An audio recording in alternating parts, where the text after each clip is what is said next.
Greetings all, and welcome to part 2 of my 1/72nd scale Hobby Boss TBM-3 Avenger build. In this episode, I'll be painting the aircraft I previously assembled in a 3-tone camouflage from the USS Bunker Hill included in this kit. So without further ado, let's get into painting. I typically like to paint camouflage with the lightest colours first, which for this build would be the insignia white undersides. This was done by mixing 5 drops of Vallejo acrylic flow improver with 3 drops of Vallejo Model Air light gull grey and 4 drops of Vallejo Model Air insignia white. This mixture was then gradually sprayed onto the aircraft in the middle of the individual panels to act as a pre-shaded base coat.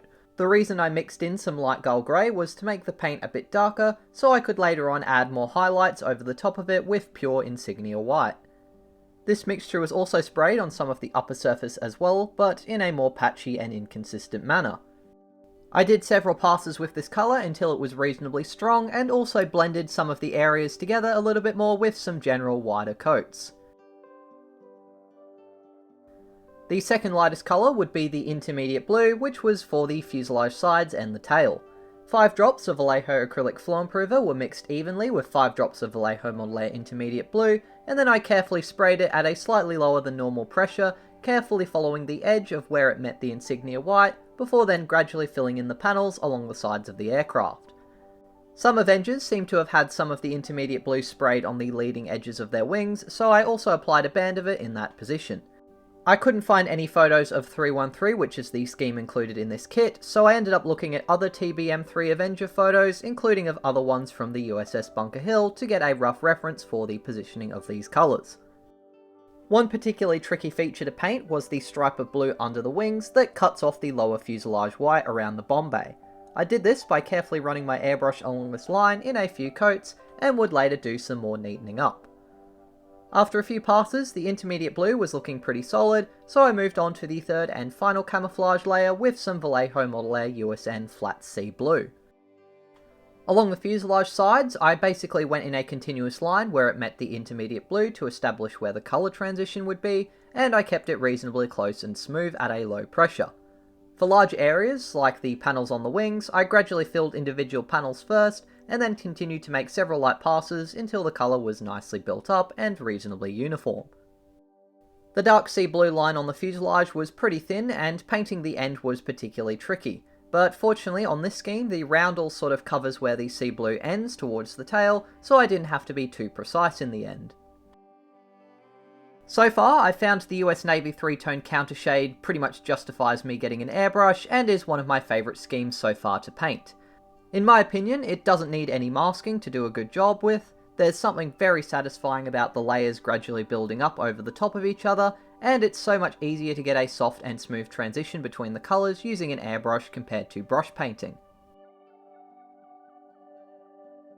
With all 3 colours now applied, I moved on to some post-shading and highlights, this time working from top to bottom.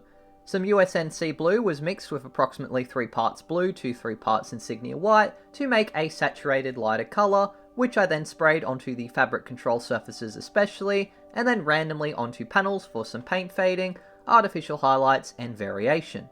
I did this quite heavily based on my experience trying this technique on my Hasegawa Corsair in a previous build, and finding that later the varnishing and weathering tends to make the effect much more subtle than when it's initially applied.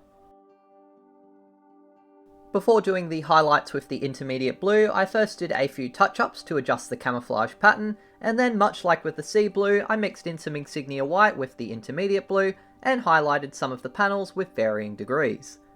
I applied the highlights more heavily on higher surfaces such as the tail and top parts of the cowling and fuselage, which would be more exposed to lighting as well as weathering from the harsh Pacific sun and salty sea air on an aircraft carrier.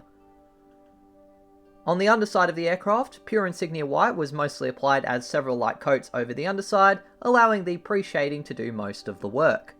By doing the white last, I could also more easily neaten up the insignia white around the wings and the bomb bay areas. I found the landing gear was a bit tricky to airbrush due to some of the awkward angles, and I didn't want to get any overspray on the blue, but I did my best and could easily do some extra work later on with a brush. The camouflage was pretty much done, but I still needed to add the thin yellow band on the front of the cowling, which I believe was a marking only used by USS Bunker Hill aircraft for identification. This was done with some 1mm thick Tamiya masking tape for the edges, and was a bit of a challenge since the cowling has a very curved shape. Thicker tape was then used to mask off the cowling from overspray, and some 3mm masking tape was used to mask off the blue where a set of aircraft's numbers would be. 2 drops of flow improver were mixed with 1 drop of Vallejo model colour pink, and 1 drop of insignia white. I then sprayed this mixture carefully, building the colour up gradually around the nose. Pink is a fantastic base colour for yellow, and I now use it whether I'm brush painting or airbrushing, as it reduces how many layers of yellow paint are required by quite a lot, and makes it easy to achieve a solid yellow colour using less layers of paint and taking less time. After the pink had become solid, I let it dry for about an hour before I then mixed some Vallejo Model Air RLM4 yellow, thinned down with 1 part flow improver to 1 part paint. As you can see, the yellow was almost immediately a solid colour, and it only took a few passes, stopping to refill my airbrush once to make the yellow ring a nice solid yellow. Usually I'd paint bands and fuselage markings like this before doing the camouflage and then mask them off while doing it, so that there's no raised edge to them. But since this was a thin line and some of the intermediate blue interrupted it, I decided it would be much easier to apply the yellow over the top of the blue, which is what I'd imagine would have been done in real life. Once the yellow was done, I carefully removed my masking around it and found that there were a few small bits of overspray. To fix this, I used a brush to carefully apply a thin layer of either insignia white, intermediate blue, or the USNC blue to fix the mistakes. I also used a brush to paint the tailwheel and main landing gear in several thin layers of insignia white. I probably could have tried airbrushing the tailwheel instead of masking it off, but I'd originally assumed it would be interior green on its interior surface, and it was also a lot easier to mask off the entire tailwheel rather than trying to mask off the tailwheel's bay. Vallejo model colour flat black was then painted onto the tyres of the landing gear in several passes. I tried to keep the paint thin by mixing in a fair bit of water so that the layers would not obscure the tyre details, and so that I could use the capillary motion to guide the paint around the raised wheel hubs. Since the paint was thin, the tyres required several coats, so while letting each layer dry, I painted the tips of the propeller blades with a mix of white and pink, much like I'd done with the cowling, to create a base colour for the yellow prop tips. Once the last coat of black had dried on the wheels and the propellers had received their yellow tips, I decided to seal my paint job in so far with some Vallejo gloss varnish. This was applied from a distance over the entire model and gradually built up in several layers, doing my best to apply it so that the surface just became visibly shiny, but not covered in a build-up of liquid varnish. Not only would the varnish help protect the paint job, but it would also provide a smooth, glossy surface for the decals to be applied to, helping to prevent them from silvering. The varnish would be given at least 24 hours to fully cure before I then moved on to decals.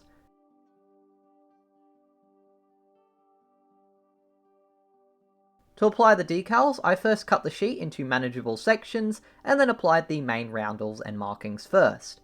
I heated up some water with a kettle and stuck the decal sheet in them for just under a minute and then placed them onto some paper towel to absorb the excess water. The decals were then slid into place one by one using a brush or my finger, and occasionally I would apply a bit of water onto the model to help move the decals and line them up.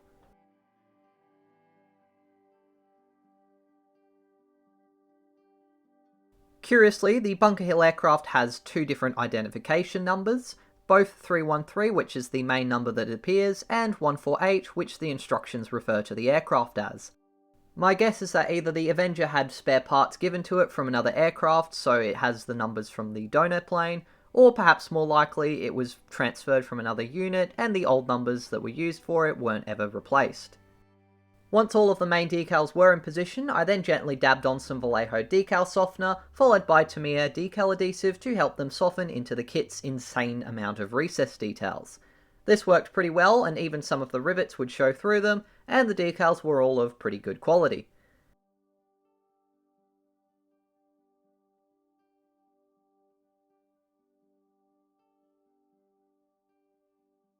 This process was then repeated with the many common stencils that are included.